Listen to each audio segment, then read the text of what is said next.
Most people feel lost. They feel directionless. They lack clarity on what they want to do with their lives. The image of the young man squatting in his mother's basement, stoned out of his mind, playing the newest release of Call of Duty while wearing the same Dorito and cum encrusted shirt from last week is an exaggerated stereotype I am sick and tired of hearing. Because most of you watching this are not like that. Yes, I know you have bad habits. Yes, I know you have vices. Yes, I know that you feel like the villain of your life sometimes rather than the hero. And that's a reference to a previous video, by the way. The truth is that for most of us, life is pretty okay. School is okay. Work is okay. You're getting by. But you can't shake the feeling that something isn't right. Days and weeks blur into each other and it feels like time is slipping by. You've probably been through self-improvement hell at least once before. Picking up ambitions like trying to get in shape to be more attractive, or making friends to kill your loneliness, or any other goal you saw online and latch onto to create a sense of direction in your life. Self-improvement hell is learning but not starting, starting but not maintaining, maintaining but not experimenting. Meanwhile, you consume content that gives you a distorted view of reality. And we will talk about this more in another video, but for the time being, take my word for it. Most of the content that you are watching, it presents these really exaggerated problems that genuinely distorts your perception of reality. It makes you feel worse about yourself, and it really just deepens the despair that you have towards the world. And that's obviously that you do not want to be a part of. It's no wonder why most people stay where they are. It's no wonder why most people live the same 6 months of life 150 times and then die. If you don't know what you're doing, if you don't know where you're going with a huge stack of wires behind you, then you, my friend, are fucked. The question I want to answer today is an overlooked question. When I feel lost, unsure about everything, where do I start? And look, I am no stranger to feeling lost. I spent a lot of time in my late teens and early 20s really questioning what the fuck am I doing? What am I aiming at? And so today we're going to talk about some things that I have learned. And spoiler alert, there is no magic bullet. The reason why you feel lost is because you never learned how to figure it out. Since the moment you were born, the world had a plan for you. Your parents, the education system, the government, all assigned you a plan. Your parents had a mold ready to pour you into. What you're going to do, what you're going to believe, who you're going to become was already laid out for you, and you needed to fit that mold in order to survive. This was necessary. You were a kid. Your parents did what you couldn't, and that was their job. At school, an outdated education system told you exactly what you needed to learn. At university, your professors told you what you needed to do to pass. At work, your days are filled with projects and tasks given to you by your manager. And if you question or push back against any of these narrow goals assigned to you at birth, you were punished. When I say narrow goals, what I'm talking about is the things that you didn't get to decide for yourself. You didn't get to choose what you're going to study, what you're going to learn, what you're going to pour your focus, time, and attention into that made you curious, that excited you, and that you're interested in. You didn't get to choose any of these things because what do you know? You were just a kid. And that leads us to a pretty bad problem if it stretches over for much of your development. The problem here is you failed to develop agency. You never had to. There was always someone else telling you what to focus on and how to achieve it. You didn't need to figure it out yourself. And even when we leave school, we do this in our own personal lives. School never teaches us anything about self-development. And rather than working it out for ourselves, we go to the internet where we have people telling us what our problems are and what we should be working on. And yes, this is useful to raising your awareness to understanding what problems may even actually exist for you. But every time that you turn to someone else to give you the solution, you deny yourself the opportunity to figure it out yourself. Because what you're really doing here is that you're looking for that one true path. The one thing that you can follow, you can execute on, that's going to make all the difference for you. And I'm here to tell you, my bro, that one true path doesn't exist. So I want to start this section by really addressing the main idea here. And that is your fear of making mistakes is what is really holding you back. We think so much about, what if this doesn't work out? What if I waste all my time? But on the flip side, what if it does work out? And when it comes to time, why does that even matter?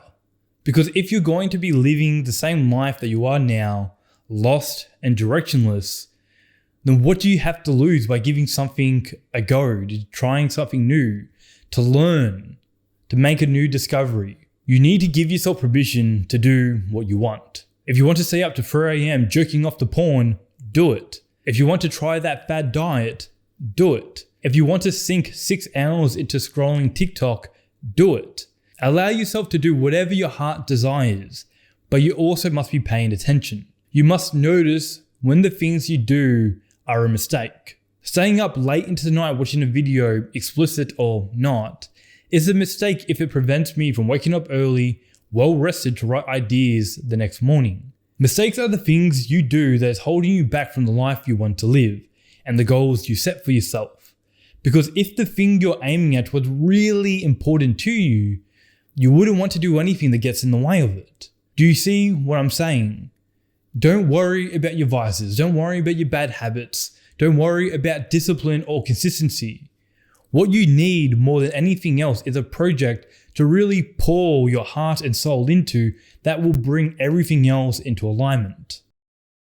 But now we're back at the original question. You need to decide what you want to work on. You need to decide what you're going to pour yourself into. But how do you know what that thing is when you're so unsure and uncertain about everything and you feel so goddamn lost? What you want out of life becomes much clearer when you understand what you do not want. As you feed your desires, you need to feel into your situation. Notice what you don't want. Notice what makes you disgusted with yourself. Notice how angry you are at yourself. Sink into those feelings, sink into the pain, sink into the negativity, and write everything down that you do not want. The distracted mornings, the empty evenings, the lonely weekends, the constant tiredness, the weak body, the underpowered mind. Say goodbye to all of them. Now flip the switch. And so when I say that you need to disappear, I'm not talking about disappearing off into the woods and actually removing yourself from society. No, of course not. That would be stupid. I'm saying for you to disappear from the old way you're living, your old routines and your old habits, and to change everything overnight by pouring yourself into a project that you really, really do care about. Because there's a quote from Better Ideas, it's a YouTube channel that I actually quite like, is inaction is a slow death. And what Joey is really getting at here is that if you're not actively working on something, if you're not actively trying to improve, even if you feel like you're staying the same and you feel like you're stuck, you are actually regressing. You're falling apart. And that's the way entropy works. You're in decay. You need a project that brings everything into alignment. But the project is never clear at first. It always starts as taking an educated guess. Aim at the stream of problems in your life. I think I want to get stronger. I think I want to start a YouTube channel. You need to disappear from your old life and leap into the unknown. Give yourself 3 months of pouring your heart and soul into your new goal. 2 weeks is not enough to allow yourself to overcome the initial challenges and see some progress. This is exactly what I did when I looked in the mirror and I saw a body that I didn't like. That became my new goal. I was going to get stronger and I was going to improve my body.